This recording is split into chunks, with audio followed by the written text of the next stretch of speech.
बिस्मिल्लाहिर्रहमानिर्रहीम। अस्सलाम वालेकुम। कैसे हैं आप सब? उम्मीद है आप सब खैरियत से होंगे।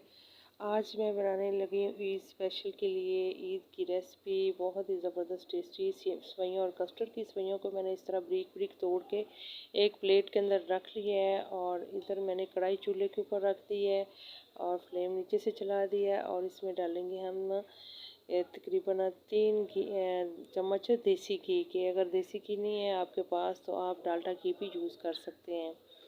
तो जनाब इसको थोड़ा सा मेल्ट करना है। मेल्ट करने के बाद इसके अंदर हमने सेवइयाँ डाल दी हैं और सेवइयाँ आपने ब्रीक वाली लेनी है और इसको ब्रीक ब्रीक आपने तोड़ लेना है। यानी इसको इसको ब्रीक ब्रीक ना आपने जिस तरह एक चूरा सा होता है उस तरीके से आपने करना है। और इसको तकरीबन हम 2 से 3 मिनट के लिए इसी घी के अंदर रोस्ट करेंगे। तो इसकी जब तक खुशबू ना आए, इसका कलर ना चेंज हो, उस वक्त तक आपको भूनते रहना है इसको। तो बहुत ही मज़ेदार ये रिज़ल्ट बनता है, तो बच्चे और बड़े सभी शौक़ से खाते हैं। तो जनाब इसको इस तरह से हिलाते जाना है आपने। मीडियम टू लो फ्लेम पे, हाई फ्लेम नहीं करनी वरना सेवइयाँ जल जाएंगी। एक होती है डार्क कलर की सेवइयाँ होती हैं, एक लाइट कलर की होती हैं, लेकिन मुझे लाइट कलर की ये सेवइयाँ मिली थी इसलिए मैंने इसको थोड़ा सा ज़्यादा कलर के लिए इसको थोड़ा सा ज़्यादा भूनना है। अगर आपके पास डार्क कलर की सेवइयाँ हों तो आपको इसको तकरीबन सिर्फ जस्ट 2 मिनट के लिए भूनें। तो वरना वो ज़्यादा उसका कलर जो है वो ज़्यादा डार्क हो जाएगा तो वो अच्छा नहीं लगता। तो बस इसको तकरीबन इस तरह भूनते हुए मुझे तकरीबन 2 से 3 मिनट हो गए हैं। तो अभी जो इसका कलर है वो साथ साथ चेंज होता जा रहा है और खुशबू भी जो है वो काफ़ी हद तक आ रही है। तो जनाब सेवइयाँ हमारी के देखें कलर जो इसका काफ़ी चेंज हो गया है और भुनाई इसकी हो गई है।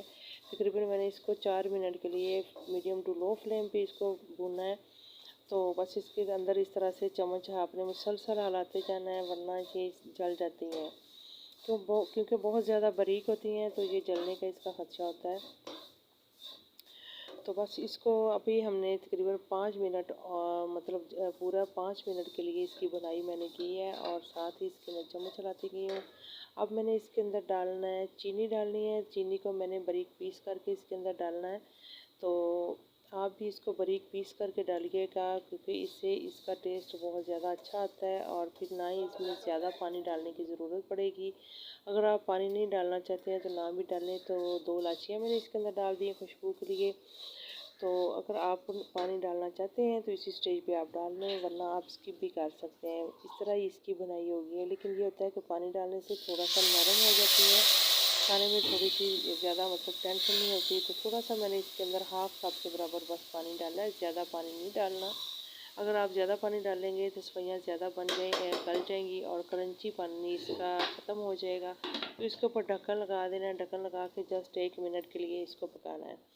अच्छा जी 1 मिनट हो गया है और ये देखें हमारी जो सेवइयाँ वो बन करके रेडी हो गई हैं। बस इसी स्टेज पे चूल्हा बंद करके इसको नीचे किसी प्लेट में डाल देते हैं और उसी कढ़ाई के अंदर वापस मैंने दूध ले लिया है। आधा किलो दूध है और ये मेरे पास कस्टर्ड पाउडर था 2 चम्मच। इसके अंदर मैंने ताज़ा दूध डाल करके इसको जो है अच्छी तरह से मिक्स करना है ताकि इसकी कोई भी गुठली या लम्स वगैरह ना रह जाए। उसको अच्छी तरह मिक्स करना है। उधर दूध उबलने के लिए रख दिया है। जब तक दूध में हल्का सा उबाल ना आए उस वक्त तक आपने कस्टर्ड उसी में नहीं डालना। अच्छा जी तो अभी जो मैंने इधर बॉल एक ले लिया है और जो सेवइयाँ मैंने बना करके रखी थी वो ठंडी हो गई हैं थोड़ी सी। उसको एक बाउल के अंदर इस तरह से रख देंगे। आपके पास घर में कोई भी बाउल है तो उसके अंदर या डिश वगैरह है उसके अंदर आप इस तरह से रख सकते हैं। तो बस इसको ऊपर से इस तरह से जो है प्रेस कर देंगे सारी सेवइयों को। कोई गिलास या किसी कटोरी की मदद से ऊपर से थोड़ा सा दबा के इसको प्रेस करना है ताकि अच्छी तरह से जो है वो ऊपर से दब जाए और एक लेयर सी इसकी तैयार हो जाए। तो बस इसी तरीके से आपने क्या करना है, कटोरी ले लेनी है या कोई गिलास ले लेना है, उससे आपने अच्छी तरह से इसको ऊपर से दबाना है। तो जनाब हमारे दूध को भी इधर बॉयल आना शुरू हो गया है। तो इसके अंदर जो है मैंने कस्टर्ड बना करके रेडी करके रखा था वो इसके अंदर इस तरह से डाल दिया है और मुसलसल इस तरह से तेज़ी के साथ आपने चम्मच चलाना है ताकि इसके अंदर कोई गुठली ना बन जाए, फिर हमारी सारी मेहनत जो है वो बेकार हो जाएगी। तो बस इसको पकाना है तकरीबन 3 से 4 मिनट के लिए मीडियम टू लो फ्लेम पे।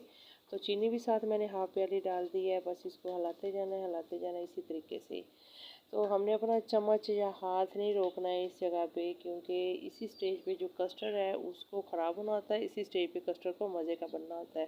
तो इसलिए हमने मज़ेदार बनाना है, ख़राब इसको बिल्कुल भी नहीं करना है। तो ये देखें कस्टर्ड जो है उसकी कंसिस्टेंसी चेक कर लें, इतना थिक होना चाहिए, ज़्यादा इसको मतलब ज़्यादा नहीं हार्ड होना चाहिए। बस इसको ठंडा होने के लिए रख देते हैं। ठंडा होने के बाद इन्हीं सेवइयों के ऊपर करेंगे पूरा। इसको मैंने तकरीबन 15 से 20 मिनट के लिए ठंडा होने के लिए रख दिया था, और बस इसको चम्मच के साथ इन सेवइयों के ऊपर इस तरीके से पूर कर देंगे। तो अगर आप ज़्यादा इसको पकाएंगे ज़्यादा थिक हो जाएगा, फिर इसको हमने ठंडा भी करना है तो वो नहीं अच्छा लगेगा। तो अभी मैंने सारे कस्टर्ड को ऊपर पूर कर दिया है, और बाकी वाली जो सेवइयाँ थी उसको हाथ के साथ इस तरीके से इसके ऊपर जो है प्रेस कर देना है। तो सारी सेवइयाँ इसके ऊपर इसी तरीके से डाल देनी है। अच्छा, ये डिश बहुत ही मज़ेदार बनती है, खाने वाला बिल्कुल भी महसूस नहीं कर सकता कि इसके अंदर क्या डाला है, कस्टर्ड डाला है। तो बहुत ही अच्छा इसका जायका आता है, क्योंकि मैंने इसको पहले भी बहुत ज़्यादा दफ़ा बनाया है।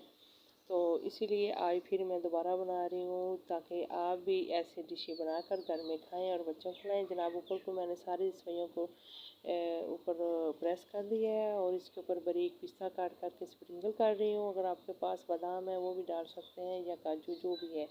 तो बस इसको फ्रिज में रखते हैं आधे घंटे के लिए। दोबारा इसको चेक करेंगे तो आधा घंटा हो गया है, तो फ्रिज में रखे हुए। तो ये देखें हमारा जो कस्टर्ड है वो काफ़ी हार्ड हो गया है, और इसको जो है जितना मैं रखना चाहती थी बस मैंने उतना रखा है। अगर आपको ज़्यादा हार्ड पसंद है तो आप ज़्यादा भी रख सकते हैं। तो ये देखिए कितना मज़े का लग रहा है, और कितना अच्छा लग रहा है सेवइयाँ और कस्टर्ड का टेस्ट। अभी से यकीन करें बहुत मज़े की खुशबू आ रही है।